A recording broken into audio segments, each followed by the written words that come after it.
বাগান আর মন্দিরের সাজে ভরা পরিবেশ, বাতাসে ফুলের গন্ধ, চারদিকে আলো ঝলমল করছে।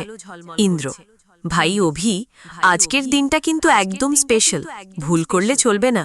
অভি: আমি জানি ইন্দ্র, কিন্তু আমার ভেতরে অদ্ভুত একটা অস্থিরতা কাজ করছে, মনে হচ্ছে কিছু একটা ঠিক নেই। ইন্দ্র হাসতে হাসতে: তুই সবসময় এমন ভাবিস, সব ঠিকই হবে। তোর আর ছুটির আজ সত্যি একটা নতুন অধ্যায় শুরু হবে। অভি চুপচাপ: সত্যি অধ্যায় নাকি কোনো মিথ্যে গল্প, সেটা সময় বলবে। অন্যদিকে ছুটি গাড়ি থেকে নেমে আসে, হাতে বেনারসি শাড়ির প্যাকেট। এই শাড়িটা কেন আমাকে দেওয়া হলো ইন্দ্র? আমি তো কিছুই বুঝতে পারছি না। ইন্দ্র: বুঝবি পরে, আজ তোর জন্য সবকিছু স্পেশাল, ভিতরে গিয়ে চেঞ্জ করে আয়। ছুটি হালকা ভয়: এটা কি সত্যি বিয়ে নাকি আবার কোনো নাটক? ইন্দ্র: তুই বেশি ভাবিস না ছুটি, যা হচ্ছে ভালোর জন্যই হচ্ছে। ছুটি ভিতরে যায়, কিছুক্ষণ পর সে বেনারসি পরে বেরোয়। আয়নার সামনে নিজেকে দেখে থমকে যায়। ছুটি নিজের সাথে: এটা আমি?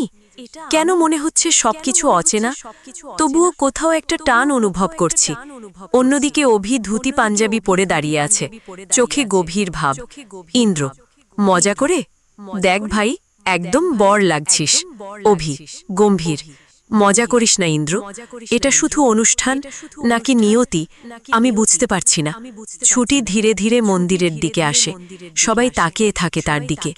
ইন্দ্র ফিসফিস করে: ও এসে গেছে। অভি নরম গলায়: আসছে, ঠিক যেমনটা আমি ভেবেছিলাম। ছুটি সামনে এসে দাঁড়ায়। ছুটি: এই বিয়ে সত্যি তো? ইন্দ্র: হ্যাঁ ছুটি, সব নিয়ম মেনেই হবে। ছুটি ভেতরে ভেঙে পড়ে: কিন্তু এটা তো মিথ্যে বিয়ে, তাহলে সত্যিটা কোথায়? অভি চুপ করে তাকিয়ে: আমিও জানি না ছুটি, সত্যিটা কোথায়। পুরোহিত মন্ত্র শুরু করেন, 7 পাকে বাধা শুরু হোক। ছুটি আর অভি 7 পাক ঘুরতে শুরু করে। চারদিকে নীরবতা। ছুটি মনে মনে: এই মানুষটা কেন এত পরিচিত লাগছে? কেন মনে হচ্ছে আমি তাকে বহুদিন ধরে চিনি? অভি মনে মনে: এই মেয়েটা কেন আমার অজান্তে আমার ভেতরে জায়গা নিয়ে নিচ্ছে? শেষ পাক শেষ হয়, অভির হাতে সিঁদুর। পুরোহিত মাথা নেড়ে ইশারা দেন। অভি ধীরে ধীরে ছুটির কপালে সিঁদুর পরিয়ে দেয়। এক মুহূর্তে পুরো পরিবেশ থমকে যায়। ছুটি চমকে: এই সিঁদুর, এর মানে কি? অভি নিঃশ্বাস নিয়ে: আমি জানি না, কিন্তু আমার হাত কেন কাঁপছিল সেটা জানি না। ছুটি চোখ নামিয়ে নেয়। ছুটি: এই সম্পর্কের কোনো মানে নেই, এটা শুরু হওয়ার আগেই শেষ হয়ে গেছে। পুরোহিত বলেন, মেয়েরা সিঁদুর রক্ষা করবে। ছুটি মনে মনে: রক্ষা? যেটার কোনো অস্তিত্বই নেই, সেটাকে কিভাবে রক্ষা করব?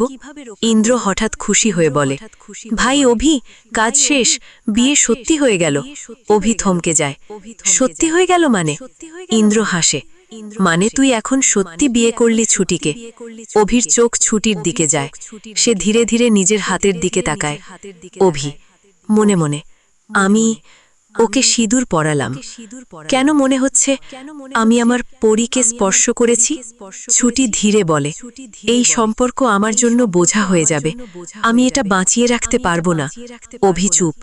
কিছুক্ষণ পরে হালকা গলায় বলে, আমি জানি না কেন, কিন্তু আমার ভেতরটা বলছে তুমি আমার খুব কাছের কেউ। ছুটি চোখ তুলে তাকায়, কিন্তু আমি তো তোমার কেউ না। ইন্দ্র দূর থেকে হাসে, দেখা যাক সত্যি সামনে কি আসে। অভি ধীরে ধীরে বলে, আজ যা হলো সেটা শুধু অনুষ্ঠান না, আমার জীবনের সবচেয়ে বড় প্রশ্ন। ছুটি সিঁদুরের দিকে তাকিয়ে দাঁড়িয়ে থাকে। ছুটি মনে মনে: এই সিঁদুর কি সত্যি কোনো বন্ধন, নাকি শুধু একটা ভুল সিদ্ধান্ত? চারদিকে বাতাস বইতে থাকে, ফুলের পাপড়ি উড়ে আসে। অভি আর ছুটি একে অপরের দিকে তাকিয়ে থাকে, চোখে প্রশ্ন, মনে অজানা টান। শেষে ইন্দ্র বলে, এখন গল্প শুরু হলো, শেষ না।